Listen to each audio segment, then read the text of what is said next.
가나안 방송을 시청해 주시는 시청자 여러분, 저는 능력교회 담임으로 있는 한모세 목사입니다. 오늘 제목은 부르짖는 기도, 말씀 시편 88편 13절에서 17절 말씀까지 보겠습니다.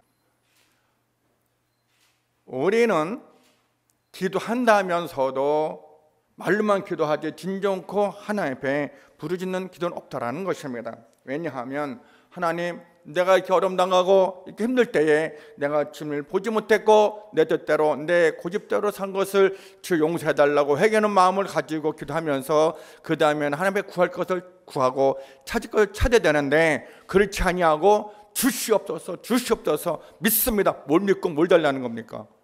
이미 하나님께 다 주셨고 다 믿음대로 다 이루어 주셨어요. 그런데 우리는 지금도 하나님을 찾지 아니하고 내 것만 구하려고 하는 그런 기도가 있다는 것입니다.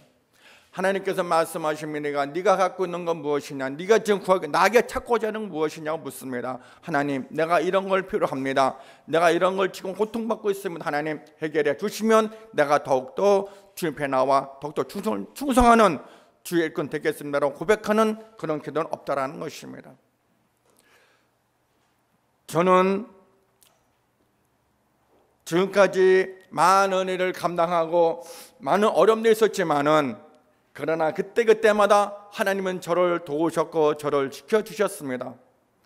저는 29살부터 63세, 현재 63세 40년 동안이란 긴 세월 동안 혼자 살아오면서 이모저모로 겁난한 길을 헤쳐가면서 살아왔어요. 그렇게 어렵고 힘든 가정에서도 낙심과 좌절과 고통에 살아왔지만, 하나님을 알지 못했던 제가 죽음의 길에는 갔을 때 하나님이 저를 부르셨어요. 이제는 내게 오라.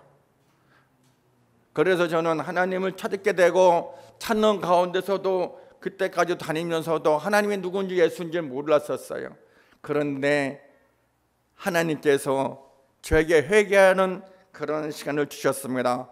그래서 찬양을 하면서 눈물콧물 다 쏟고 하나님 앞에 와 돌아왔을 때에 89년도 7월 달에 너는 시작 공부를 해서 저는 안 했습니다. 하나님이 따졌어요. 되들었어요. 그런데 그때서부터 있는 사고 없는 사고 다치면서까지 해오다가 98년도 3월 달에 신약 공부를 하게 됐습니다. 그런 과정에서도 많은 어려움도 있었고 힘든 것도 있었지만은 등록금이 없어서 어떻게 살아야 되나, 또 내 학교를 다녀야 되나 말아야 되나, 그런 생활 속에서도 하나님은 저를 버리지 아니하시고 끝까지 지켜주셔서 목회의 길을 가게 되었습니다. 그런 가운데서도 많은 목사님들이 말씀합니다. 이제는 목사 됐으니까는 결혼해야 되지 않겠느냐. 진짜 그것 때문에 많은 힘이 들었고 어려웠었어요. 많은 목사님들이 그럽니다. 목사는 혼자 살면 안 돼. 사모가 있어야 돼. 근데 그때까지도 저는 그런 걸 생각하지 않고 그냥 목회하면 되는 거지 꼭 사모가 필요하겠습니까? 라고 했을 때는 아니야, 목사는 있어야 돼. 알고 보니까 진짜 목사는 사모가 있어야 되겠더라고요. 왜? 가는 곳마다 이게 참 목사 세계에서도 그렇더라고요. 저 사람이 못나서 저 사람이 왜 저랬대.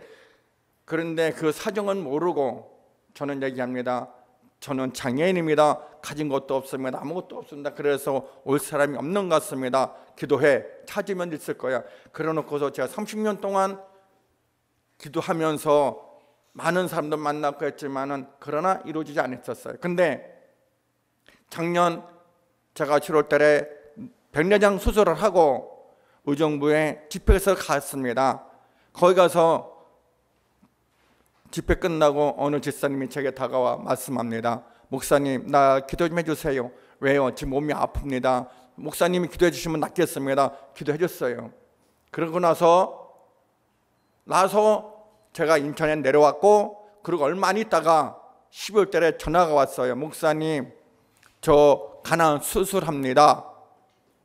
그것 때문에 또 기도하고 또 그것 때문에 많이 염려하셨었어요. 그런데 수술하고 나서 제가 한번 병원에 신방을 갔었습니다. 근데 그때까지 이분은 밥을 못 먹었어요. 아무것도 못하고 있더라고요. 숨이 차갖고.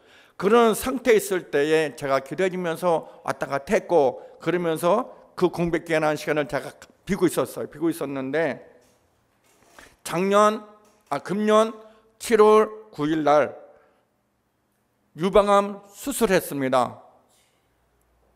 그때 저는 몰랐어요. 기도해 주다 발견된 겁니다. 그분을 놓고 계속 기도해 주고 또 안수기도 해 주다 보니까는 하나님께서 말씀하십니다. 왼쪽 가슴을 만져보래 해라 그러시더라고요. 집사님, 하나님께서 왼쪽 가슴 만져보래요. 한번 만져볼 때 뭐가 혹이 났더래요. 그러면 빨리 병원 가서 검사 받아보세요 했더니 걱정되더라고요. 근데 갔더니 유방암니다라고 진단을 받았어요.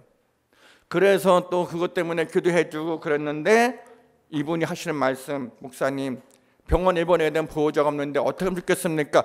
집사님 걱정하지 마세요. 내가 보호해줄 테니까, 내가 다 해줄 테니까 염려하지 말고 입원하세요. 그래가지고 제가 7월 9일 날 수술한 날 같이 가서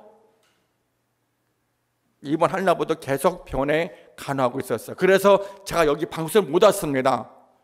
그런 상태에서 계속 있다가 지난 9월 21일 날 추석 전날이죠. 9월 11일이 추석 전날이었고 10일 날 내 방사선 치료가 끝났어요. 끝나고 나서 하시는 하나님 말씀, 네 배필로 삼아라. 하나님, 그게 진심입니까? 그런데 이분한테는 그랬어요. 집사님, 하나님께서 집사님을 내 배우자로 마련하라는데 집사님 기도해 보세요. 근데 나 같은 환자가 어떻게 목사님 같은 분을 만나겠습니까? 그렇지만 전부터 아니다 해보십시오. 했어요. 그래가지고 거기서 응답 받았습니다. 응답 받고 계속 오는데 이분이 하시는 말씀, 난 환자고 힘든데 목사님 또 좋은 사람 만나면 되지 왜 나 같은 환자를 만났습니까? 하나님의 뜻입니다. 분명히 하나님께 뜻이 계시기 때문에 내 별표를 맞아주시는 것이지 내 욕심은 아닙니다. 하나님께서 만약에 싫다면 다른 사람이 또 많은 일을 하나님 주실 텐데 그 일을 감당하기 위해서는 내가 이거를 집사님 위해 내가 헌신하고 내가 죽도록 맡아서 일을 해야 되니까 집사님 연락하지 마십시오 해가지고 만난 것이 이번에 기회가 된 것입니다. 다음에 기회가 있으면 또 한번 간증하면서 말씀 나누고자 합니다. 감사합니다.